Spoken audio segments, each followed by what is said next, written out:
नमस्कार मुलींनो. सगळ्यांना happy new year, नवीन वर्षाच्या हार्दिक शुभेच्छा. बऱ्याच दिवसानंतर, मला वाटते महिनाभरानंतर, आता आपण पुन्हा व्हिडिओ बघत आहात. आपल्या ऑनलाईन क्लासेस सुरू आहेत, पण ऑनलाईन क्लासेसमध्ये सर्व पोर्शन कंप्लीट होईल नाही माहीत नाही, आणि म्हणून ऑनलाईन क्लासेसच्या बरोबरच तुमचे व्हिडिओसुद्धा तुम्हाला पाठवले जात आहेत. तर व्हिडिओ देखील ऐका, आणि ज्या वेळेला ऑनलाईन क्लास सुरू असतो त्यावेळेला त्या ऑनलाईन क्लासमध्ये सुद्धा सहभागी व्हा. आज आपण तुमच्या पान क्रमांक 35वर असलेला 10वा धडा शिकणार आहोत. हा 10वा धडा शांता शेळके यांनी लिहिलेला आहे. शांता शेळके या प्रसिद्ध कवयित्री आहेत. त्यांनी बरीच गीतं लिहिली, काही गीतं त्यांनी स्वतः गायली देखील आहेत. आणि या शांता शेळकेंच्या एका पाठाचा अभ्यास आज आपण करणार आहोत. मुलींनो, तुम्ही तसं पाहिलं तर खूप लकी आहात, कारण शांता शेळकेंनी हा जो निबंध, ललित लेख लिहिलेला आहे, आम्ही हवे आहोत का, हा लेख म्हणजे त्या परळ येथे प्राण्यांचं हॉस्पिटल आहे, त्या हॉस्पिटलला त्यांनी ज्या वेळेला भेट दिली, त्या हॉस्पिटलमध्ये त्यांना आलेला अनुभव या पाठामध्ये त्यांनी त्यांच्या लेखनाद्वारे व्यक्त केलेला आहे. बघा, सगळ्या महाराष्ट्रभर हे मराठीचं पुस्तक अनेक विद्यार्थी अभ्यासत आहेत, पण परळला असलेलं हॉस्पिटल सगळ्या महाराष्ट्रातल्या मुलांना माहिती नाही आहे. तुम्ही अशासाठी लकी आहात की आपण, आपली शाळा परळ एरियामध्ये आहे आणि आपल्या विभागामध्येच, आपल्या एरियामध्येच हे हॉस्पिटल आहे प्राण्यांचं. आणि त्या हॉस्पिटलला भेट द्यायला गेल्यानंतर प्राण्यांबरोबर लेखिकेला कोणते अनुभव आले, त्यांना काय वाटलं, हे सगळं त्यांनी या पाठामध्ये शब्दबद्ध केलेलं आहे. तुम्हाला वाटलं तर तुम्हीसुद्धा त्या प्राण्यांच्या हॉस्पिटलला भेट द्यायला जाऊ शकता, इतकं ते आपल्याला जवळचं आहे. पण महाराष्ट्राच्या कानाकोपऱ्यामधली सगळी मुलं इयत्ता 8वीमध्ये असलेली अभ्यास करीत आहेत. त्या सगळ्यांना हे लेखिकेने वर्णन केलेलं परळ येथील प्राण्यांचं हॉस्पिटल बघायला मिळेलच असं नाही. सगळेच जण त्या हॉस्पिटलला भेट देऊ शकणार नाहीत, पण आपल्या ते अतिशय, तुम्ही राहता त्या घराच्या बिल्डिंगच्या आसपास, शेजारी, जवळपास आहे. आपल्याला कधीही वाटलं तर आपण त्या हॉस्पिटलला भेट द्यायला जाऊ शकतो. जे लेखिकेला अनुभव आले शांता शेळके यांना, तसेच अनुभव आपल्याला येतील, त्यापेक्षा निराळे येतील, किंबहुना त्यापेक्षा कदाचित चांगले अनुभव येतील. आता लेखिका ज्या वेळेला गेली होती, त्यानंतर त्यांनी हा लेख लिहिला, त्याला बराच कालावधी लोटलेला आहे. आपण आता लेटेस्ट त्याच्यामध्ये काहीतरी सुधारणा झालेल्या असतील त्या देखील आपल्याला बघायला मिळतील. आणि म्हणून मगाशीच मी म्हटल्याप्रमाणे आपण सगळेजण लकी आहोत की आपल्याला हे जवळून हॉस्पिटल बघता येईल, आणि लेखिकेने काय अनुभवलेलं आहे ते आपल्याला देखील त्याचा अनुभव घेता येईल. त्यांनी ज्या वेळेला या प्राण्यांच्या हॉस्पिटलला भेट दिली, मी थोडीशी प्रस्तावना करते, नंतर आपण पुस्तकातील पाठाचं वाचन करणार आहोत. की ज्या वेळेला लेखिका शांता शेळके या हॉस्पिटलला भेट द्यायला गेल्या, त्यावेळेला एका वेगळ्याच जगाचा तिला अनुभव आला. त्या हॉस्पिटलमध्ये तिने कुत्र्यांच्या आणि मांजरांच्या या 2 विभागांना भेटी दिल्या. तिथे बरेचसे प्राणी होते. गाय, बैल, चित्रामध्ये दाखवल्याप्रमाणे शेळी, मेंढी, सगळे प्राणी त्या तिथे हॉस्पिटलमध्ये आढळतात. पण ज्या 2 वॉर्डमध्ये वेगवेगळे विभाग आहेत प्राण्यांचे, तर त्यापैकी कुत्रे आणि मांजरी या 2 विभागांना लेखिकेने भेट दिली. पण तिला या भेटीमध्ये प्राण्यांच्या डोळ्यामध्ये एक वेगळ्या प्रकारची चमक दिसली. आपण जसे सोशल ॲनिमल आहोत, माणूस हा समाजशील प्राणी आहे. तो एकटा राहत नाही, समूहामध्ये राहतो, ग्रुपमध्ये राहतो. त्याचप्रमाणे पाळलेले जे पेट ॲनिमल असतात, ते पाळलेले प्राणीसुद्धा एकटे राहू शकत नाहीत. ते सुद्धा माणसांच्या कंपनी त्यांना मिळावी, माणसांचा सहवास त्यांना मिळावा, त्यासाठी ते उत्सुक असतात. ज्या वेळेला त्यांनी लेखिकेला बघितलं, त्यावेळेला त्यांना वाटलं आपल्याला ज्यांनी पाळलेलं होतं, आपलेच कोणीतरी माणसं आलेत की काय आपल्याला भेटायला. माणसांना जसं मन असतं तसं प्राण्यांनासुद्धा मन असतं, त्यांनाही भावना असतात. फक्त माणूस जसा बोलू शकतो तशी प्राणी मात्र बोलू शकत नाही. पण आपल्यापेक्षा त्यांच्याकडे जास्त संवेदनशीलता असते. आपल्यापेक्षा त्यांना खूप काहीतरी सांगायचं असतं. ते बोलू शकतात. म्हणजे बोलायचा प्रयत्न करतात, पण त्यांना बोलता येत नाही. ज्या वेळेला लेखिकेला त्यांनी बघितलं की कोणीतरी रोजच्यापेक्षा निराळं आपल्या वॉर्डमध्ये भेट द्यायला आलेला आहे. काही मांजरांनी काय वेड्यावाकड्या ॲक्टिंग केल्या की ज्यामुळे लेखिकेचं लक्ष आपल्याकडे वेधलं जाईल आणि ते आपल्याकडे लक्ष वेधण्याचा ते प्रयत्न करीत होते. लेखिकासुद्धा त्यांच्याकडे गेली आणि जणू काही ते सांगत होते लेखिकेला की आम्हाला इथे आता हॉस्पिटलमध्ये राहून कंटाळा आलेला आहे. इथं आम्हाला एकटं वाटतंय. कोणीतरी आपल्या घरी आपल्याला घेऊन जावं या हॉस्पिटलमधून आणि मग माणसांच्या सहवासामध्ये, ग्रुपमध्ये गेल्यानंतर त्यांना बरं वाटणार असतं. कारण त्यांना ती पेट ॲनिमल असतात, त्यांना कोणीतरी पाळलेलं असतं आणि म्हणून त्या घरातल्या लोकांना ते मिस करत होते आणि त्यांना त्यांच्या घरी परत जायचं होतं. या हॉस्पिटलमध्ये त्यांना ते तिकडचं वातावरण अजिबात आवडलेलं नसतं. जसं आपण पण कधी आजारी पडलो, तुम्हाला कदाचित अनुभव आला असेल तुमच्यापैकी काही जणींना.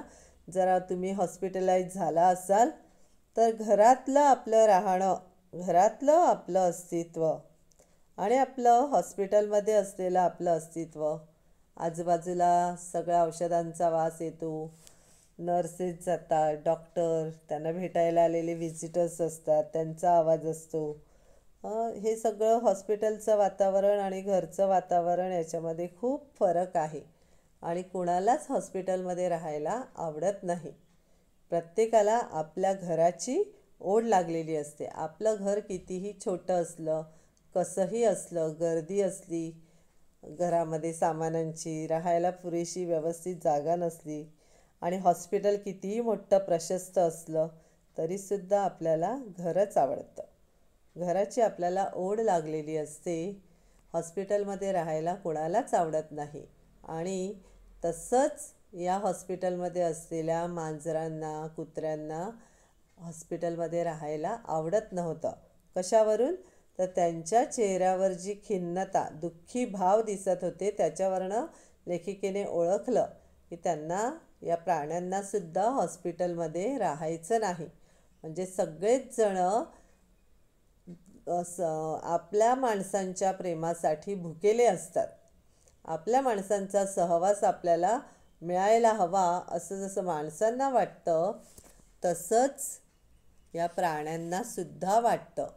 आणि म्हणून सगळ्यात बुद्धिमान असलेला प्राणी या पृथ्वीवरचा किंवा भूतलावरचा जो कोणी असेल तो म्हणजे माणूस. हा माणूस आपली दुःख, आपल्याला होणारा त्रास, आपल्याला होणारा आनंद, सगळं काही आपल्या मनातल्या भावना बोलून व्यक्त करतो आणि त्यामुळे त्याला काही दुखलं खुपलं तर योग्य वेळी योग्य उपचार केले जातात. पण पशुपक्ष्यांचं, प्राण्यांचं तसं नाही आहे. ते बोलू शकत नाही. पण त्यांना होणारा त्रास आपण ते प्राणी आपल्या घरात पाळलेले असतात म्हणून थोडंफार आपल्याला कळू शकतं, पण एक्झॅक्ट आपण सांगू शकत नाही. आणि म्हणून प्रत्येक माणसांच्या मनामध्ये प्राण्यांविषयी, पक्ष्यांविषयी संवेदनशीलता असणे आवश्यक आहे. त्याशिवाय आपण त्यांना होणारा त्रास ओळखू शकणार नाही. जर आपण त्यांच्याबरोबर राहिले, त्यांची भाषा, त्यांना काय वाटतं ते त्यांच्या हालचालींवरनं, त्यांच्या हावभावावरनं, त्यांचा आवाज त्याच्यावरनं ओळखायला आपल्याला मदत होईल. कधी? ज्या वेळेला आपण त्यांच्या सहवासामध्ये, त्यांच्या सानिध्यामध्ये जास्तीत जास्त वेळ घालवतील त्यावेळेला आपल्याला तसं वाटेल. आणि म्हणून या लेखिकेला काय अनुभव आला ते आपण या पाठामध्ये आता बघणार आहोत. तुमच्याकडे पुस्तकं आहेत. पुस्तकामधलं पान क्रमांक 35, धडा 10. पाठाचं नाव आहे आम्ही हवे आहोत का? आणि लेखिका आहे शांता शेळके. तर शांता शेळके यांचा जन्म 1922 साली झाला आणि त्यांचा मृत्यू 2002 साली. त्या प्रसिद्ध कवयित्री, गीतकार आणि लेखिका होत्या. शांता शेळके यांनी जवळपास 100 पुस्तके लिहिली आहेत. त्यांची वर्षा, रूपसी, जन्म जान्हवी, पूर्वसंध्या, इत्यर्थ हे कविता संग्रह, तोच चंद्रमा, कळ्यांचे दिवस, फुलांच्या राती, चित्रगीते, शब्दांच्या दुनियेत, पावसाआधीचा पाऊस, संस्मरणे हे लेखसंग्रह, मुक्ता, गुलमोहर, काचकमळ हे कथासंग्रह इत्यादी पुस्तके प्रकाशित आहेत. आळंदी येथे भरलेल्या 69 म्हणजे मराठीमध्ये 69 त्या साहित्य संमेलनाचे अध्यक्षपद त्यांनी भूषवले. प्राण्यांच्या इस्पितळात मारलेल्या फेरफटक्याचे आणि माणसाच्या प्रेमासाठी आसुसलेल्या प्राणी विश्वाचे चित्रण या पाठात पाहायला मिळते. प्रस्तुत पाठ आनंदाचे झाड या ललित लेखसंग्रहातून घेतला आहे. इथे आपण वाचलं की शांता शेळके यांनी किती पुस्तकं लिहिलेली आहेत आणि त्या 69व्या साहित्य संमेलनाच्या अध्यक्ष देखील होत्या. तर असा बहुमान मिळालेल्या या कवयित्री आणि लेखिका आहेत. त्यांचा पाठ आपण आता अभ्यासणार आहोत. आपण वाचन करूया. मी वाचते, तिथे प्रत्येकीचं लक्ष असलं पाहिजे. पुस्तकामध्ये बोट फिरवा. मी ज्या वेळेला जी ओळ वाचते त्या ओळीवरनं तुम्हीसुद्धा बोट फिरवा, म्हणजे कुठल्या शब्दाचं काय प्रोनाऊन्सिएशन आहे ते तुमच्या व्यवस्थित लक्षामध्ये राहील. ज्या वेळेला रीडिंग घेतलं जाईल, तुमची ओरल घेतली जाईल, त्यावेळेला तुम्हाला ते सोपं जाईल. मुंबईच्या परळ भागात एक इस्पितळ आहे. ते आहे जनावरांचं इस्पितळ. ते आतून बघायचं असं माझ्या मनात खूप दिवसांपासून होतं. एकदा तो योग आला. कमानीच्या आत तर सहज प्रवेश मिळाला. उजवीकडे एक छोटीशी इमारत दिसते. बहुधा हे कार्यालय असावं. कार्यालयाच्या दाराशीच भिंतीवर एक मोठी तसबीर आहे.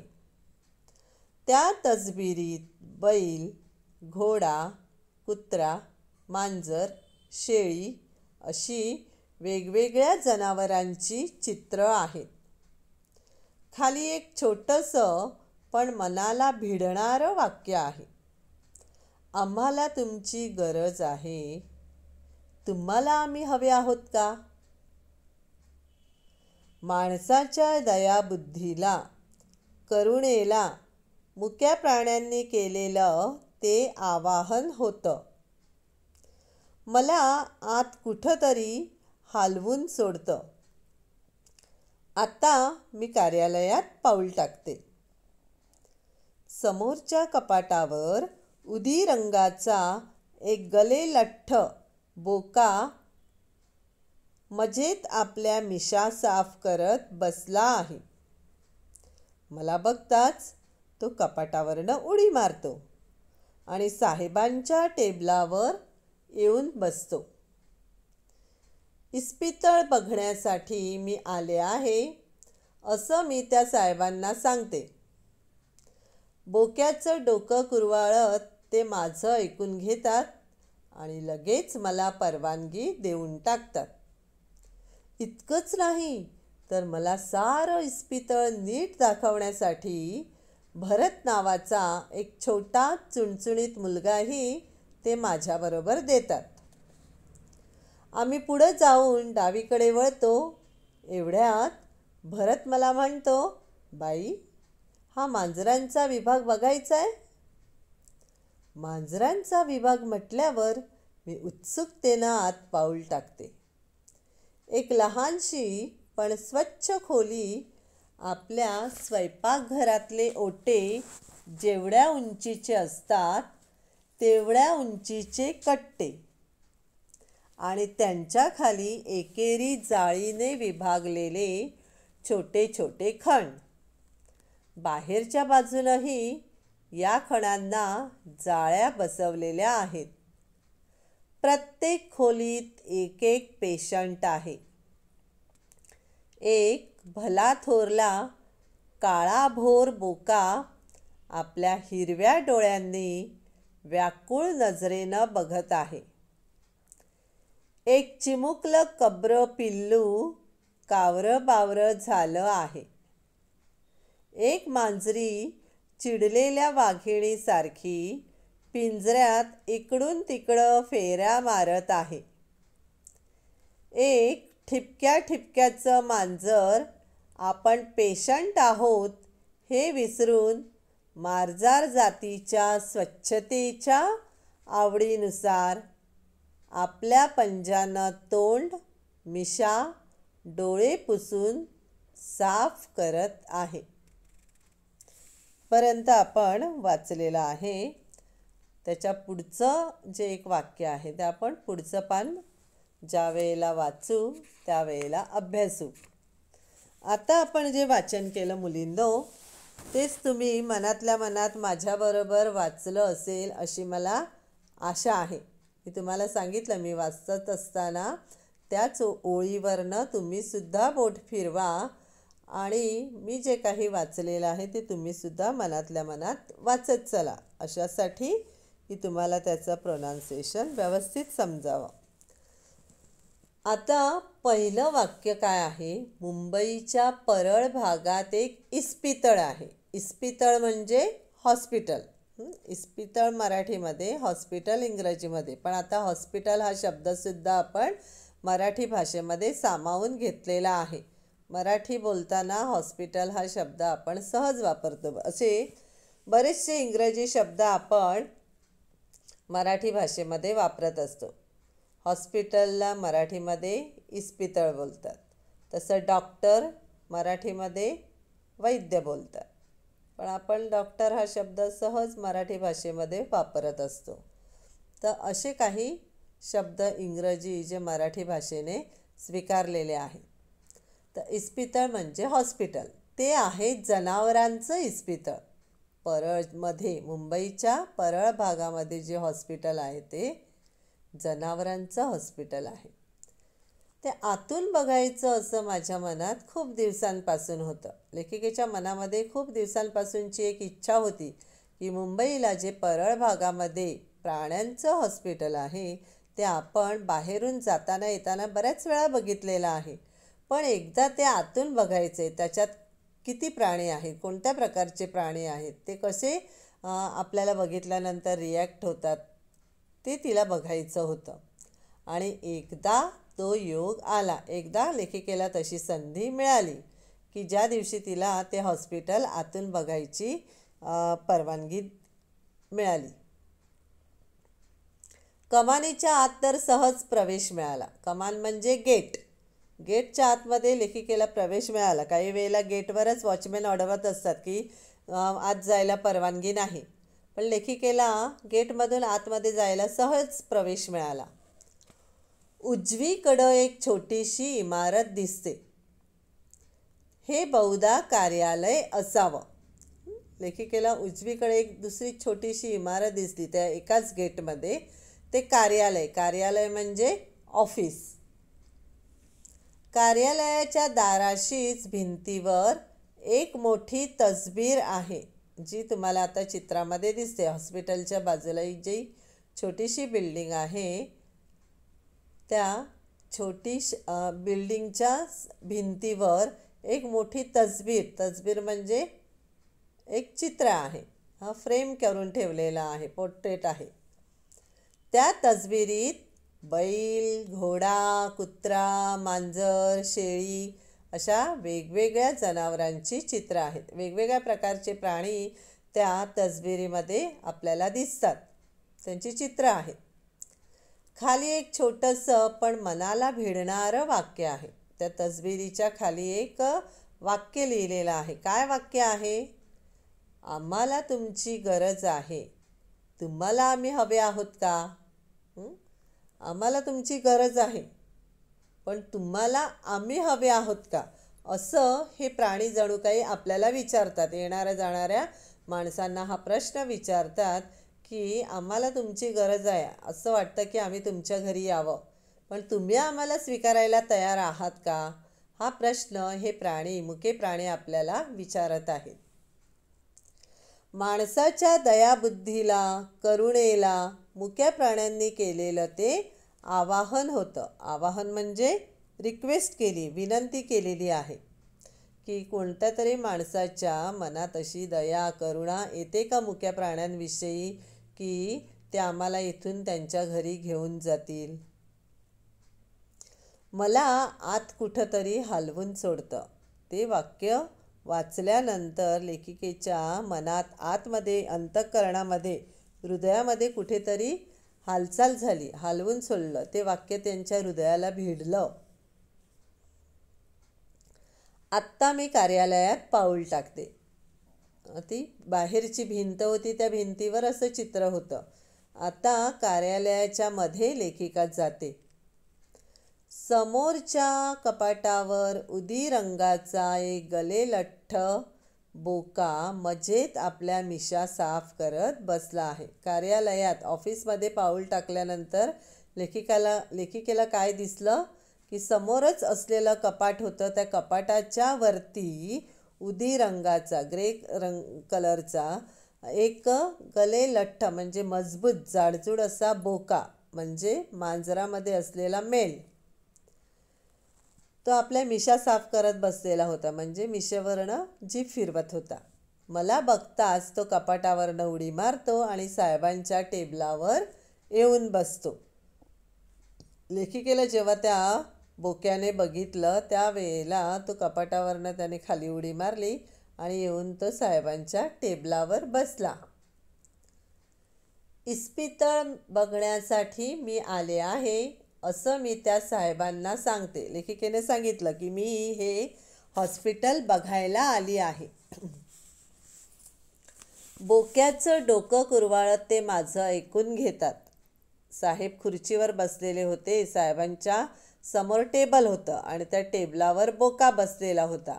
त्या बोक्याचं डोकं कुरवाळत, डोक्यावरनं हात फिरवत ते जे अधिकारी होते, साहेब होते, ते सगळं लेखिकेचं बोलणं ऐकून घेतात आणि लगेच मला परवानगी देऊन टाकतात की लेखिका नावाजलेल्या कवयित्री आहेत आणि त्यामुळे त्यांच्यापासून या प्राण्यांना काही धोका नाही, अशी त्यांनी खात्री करून घेतली. आणि मग लेखिकेला हॉस्पिटलमध्ये जाण्यासाठी, सगळं हॉस्पिटल आतून नीट बघण्यासाठी ते लगेच तिला परवानगी देतात.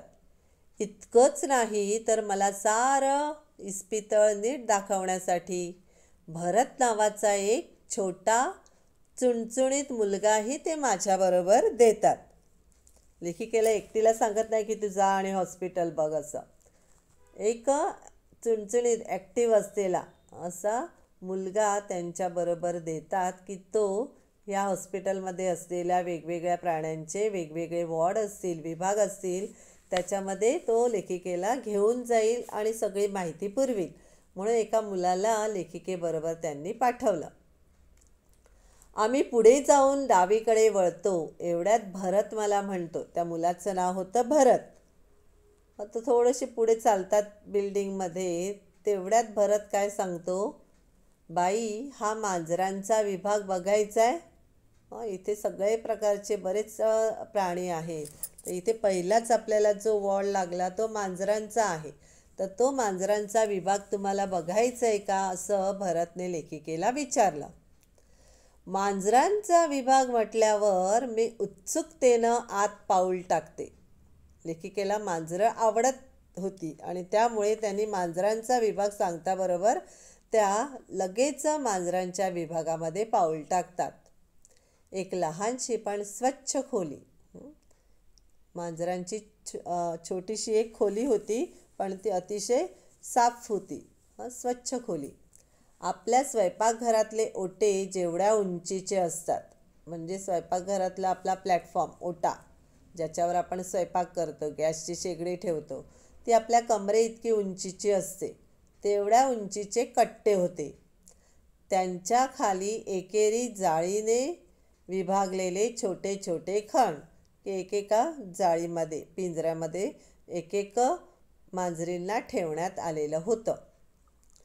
बाहेरच्या बाजूनही या खणांना जाळ्या बसवलेल्या आहेत, जेणेकरून त्या जाळीमधून मांजरांनी उडी मारून बाहेर जाऊ नये. प्रत्येक खोलीत एक एक पेशंट आहे आणि प्रत्येक त्या खणामध्ये वेगवेगळे खण केलेले आहेत. तिथे एक एक मांजर पेशंट, म्हणजे ज्यांना आजार झालेला, अशी आजारी असलेली मांजरं लेखिकेला बघायला दिसली. एक भला थोरला काळाभोर बोका आपल्या हिरव्या डोळ्यांनी व्याकुळ नजरेनं बघत आहे.